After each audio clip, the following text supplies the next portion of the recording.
పగడాల లక్ష్మి గారు మాట్లాడుతుంటే ఇందాక ఎక్కడ విదేశాలకు వెళ్ళిపోతూ ఉన్నారు మనం మా చదువుకున్న ఇక్కడ బిడ్డలందరూ, ఇక్కడే ఉపాధి అవకాశాలు కావాలి.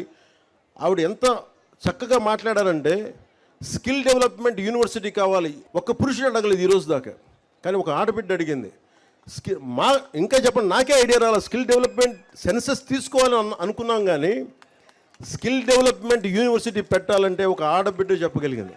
అందుకే నేను నారీ శక్తిని తక్కువ అంచనా చేయను. నారీ శక్తి లేకపోతే ఈ దేశమే ఆగిపోద్ది, ప్రపంచమే ఆగిపోద్ది.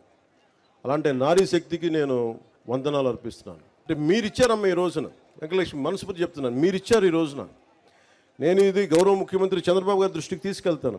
ఖచ్చితంగా అది మనకి వలసలు వెళ్ళిపోతూ ఉన్న రాయలసీమ నుంచి వలసలు ఆగటానికి, మన రాయలసీమని మనకి ఒక యాంకరింగ్ చేయడానికి, వలసలు ఆపటానికి, ఇక్కడే అభివృద్ధి వచ్చేలాగా స్కిల్ డెవలప్మెంట్ యూనివర్సిటీని మనం ఎట్లా చేయాలి, నాకు దానికి ఈ ఆలోచనని ముందుకు తీసుకెళ్తుంది. మీకు ఆ మాట నేను ఇస్తాను.